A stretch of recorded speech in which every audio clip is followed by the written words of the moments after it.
நீங்கள் ஜஸ்ட்டு ஒரு 1 மணி நேரம் 2 மணி நேரம் ஃபோன் யூஸ் பண்ணுறதால நம்ம வாழ்க்கை வந்து கிட்டத்தட்ட ஒரு 3 நாள் 4 நாள் தள்ளி போயிட்டே இருக்கும். ஏன்னா அந்த சிந்தனைகள் நம்ம வாழ்க்கையில் வந்து வெளியே போகிறதுக்கு ரொம்ப டைம் எடுக்கும்னு சொல்கிறோம். ஃபோன் யூசேஜை நம்ம எப்பவுமே ஒரு அடிக்ஷனாகவும் இல்லை வந்து இது ப்ரொகாஸ்டினேஷனுக்கான காரணமாக மட்டும் பார்க்காம நம்ம கான்ஷியஸ் உள்ளிருந்து இந்த விஷயங்களை பார்க்குதில்ல. இப்போ நான் வந்து மேலோட்டமாக சொல்கிறேன் இது வந்து அடிக்ஷன், நம்ம லைஃப்பை வேஸ்ட் பண்ணிடும் அப்படிங்கிறேன். ஆனால் இதெல்லாம் ஏன் நம்ம கான்ஷியஸ் பண்ணணும்? ஏன் நமக்கு இவ்வளோ இலக்குகள் இருக்குது, பெரிய ஆசைகள் இருக்குது, பெரிய வாழ்க்கை மேலே விருப்பம் இருக்குது, இல்லை நிறைய பேருக்கு லைஃப்பில் ஏகப்பட்ட பிரச்சனைகள் இருக்குது. இதுக்கு நடுவில் கூட இதை கீழே வைக்க முடியல அப்படின்னா, இதை நீங்கள் வந்து வெறும் உங்கள் ஆங்கிள்லேருந்து பார்க்காம கான்ஷியஸ் ஆங்கிள்லேருந்து யோசிச்சு பாருங்களேன். இப்போ உங்கள் லைஃப்பில் ஒரு பெரிய பிரச்சனை இருக்குது. சொந்த வீடு இல்லை, வீடு கட்டணும். இல்லை உங்களுக்கு உங்களுடைய பேசிக் ரொட்டீனை நிர்மாணிக்கிறதுக்கே பணம் இல்லை.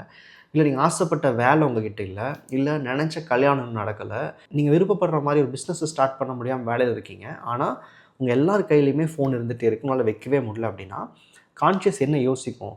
சிம்பிளாக சொல்லப்போனால் நீ சொல்கிற கோலெல்லாம் ஒரு சைடு நான் வச்சு பார்க்குறேன், இன்னொரு சைடில் ஃபோனில் வர ரீல்ஸோ ஏதோ ஒரு படமோ நான் வச்சு பார்க்குறேன். அதை பார்க்கும்போது நீ இதை விட இதை பெருசாக பார்த்துக்கோ, அதாவது உங்கள் கோலை நான் மதிக்கவே இல்லைங்குது கான்ஷியஸ்.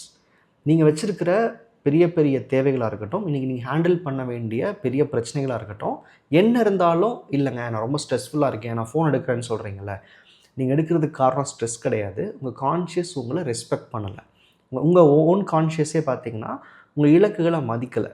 நீ இதை விட இது உனக்கு ஈஸி, இதை பார்த்துக்கோ, இது போதும், இந்த சந்தோஷம் எனக்கு கிடைச்சா போதும்னு சொல்லி எப்போவுமே உங்கள் ஃபோன் இல்லை வேறு ஏதாவது அடிக்ஷனை ப்ரியாரிட்டைஸ் பண்ணிகிட்டே இருக்குது. நம்ம நினைக்கிற மாதிரி இது ஃபோன் அடிக்ஷன் எடுத்துக்க முடியாது. உங்கள் கான்ஷியஸ்க்கு உங்கள் இலக்குகள் புரியலன்னு எடுத்துக்கணும். நீங்கள் சொல்கிற அந்த பெரிய வீடோ காரோ இல்லை நீங்கள் ஆசைப்படுற அந்த எக்ஸ்பீரியன்ஸோ உங்கள் கான்ஷியஸ்க்குள்ளே கொஞ்சம் கூட பதியலை. ஏன்னா நீங்கள் கொடுக்குற இன்ஃபர்மேஷன், நீங்கள் பேசிகிட்டு இருக்கிற நபர்கள், நீங்கள் அடிக்ஷனுக்காக எடுத்துக்கிற டேட்டா, இது எல்லாமே என்ன பண்ணிடுது அப்படின்னா உங்கள் இலக்குகளை விட பெரிய விஷயமாக காமிக்க ஆரம்பிச்சிடுது.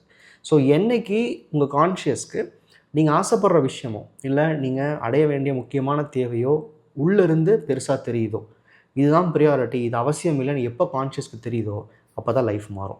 இது எப்படி புரிய வைக்க முடியும்? இங்கே தான் மேனிஃபெஸ்டேஷன் ப்ராசஸ் பேச ஆரம்பிக்கிறோம். தினசரி நம்ம வாழ்க்கையில் நம்ம ஓட்டத்தில் நம்மளுடைய ரொட்டீனையும் ரெஸ்பான்சிபிலிட்டியும் சிந்திக்கிறதுக்கே நமக்குலாம் நேரம் இல்லை. இது போக இந்த மாதிரி எக்ஸ்ட்ரா ஃபிட்டிங்ஸ் எடுத்துகிட்டு வந்தீங்க அப்படின்னா ஆட்டோமேட்டிக்காக நம்ம சிந்தனைகள் எதுவுமே நம்ம தேவைகளுக்காக போகாது. ஸோ கான்ஷியஸ்க்கு டெய்லி ரொட்டீனில் இதுதான் என் இலக்கு, இதுதான் நான் ஆசைப்பட்றேன், இப்படி ஒரு வாழ்க்கையை தான் நான் வாழ விரும்புகிறேன், நீ எப்போ எமோஷ்னலாக அவங்களால சொல்லிக் கொடுக்க முடியுதோ, எல்லாருனாலையும் தான் வாழ்க்கையில் தினசரி நம்ம இலக்குகளை யோசிச்சுட்டே இருக்க முடியுமா? அதுக்காக தான் டெய்லி பயிற்சி பண்ணுங்கள், உங்கள் ப்ராக்டிசஸ் பண்ணிகிட்டே இருங்க. டெய்லியும் கான்ஷியஸ்க்கு உங்களுடைய ரெஸ்பான்சிபிலிட்டி போக, உங்கள் ரொட்டீன் போக பயிற்சின்னு ஒரு சில விஷயங்களை காமிங்க, உங்கள் கோல்ஸை காமிங்கன்னு சொல்கிறது. ஸோ இதை பண்ண உங்கள் கான்ஷியஸோட ப்ரியாரிட்டிஸ் மாற ஆரம்பிக்கும். உங்கள் இலக்குகள் முக்கியமாக தெரியும், நீங்கள் அடைய வேண்டிய விஷயங்கள் பெருசாக தெரியும். ஆட்டோமேட்டிக்காக அந்த அடிக்ஷன்ஸாக இருக்கட்டும் இல்லை வேறு எந்த விதமான நேரத்தை வேஸ்ட் பண்ணக்கூடிய விஷயங்களாக இருக்கட்டும் ஆட்டோமேட்டிக்காக போயிடும். நன்றி.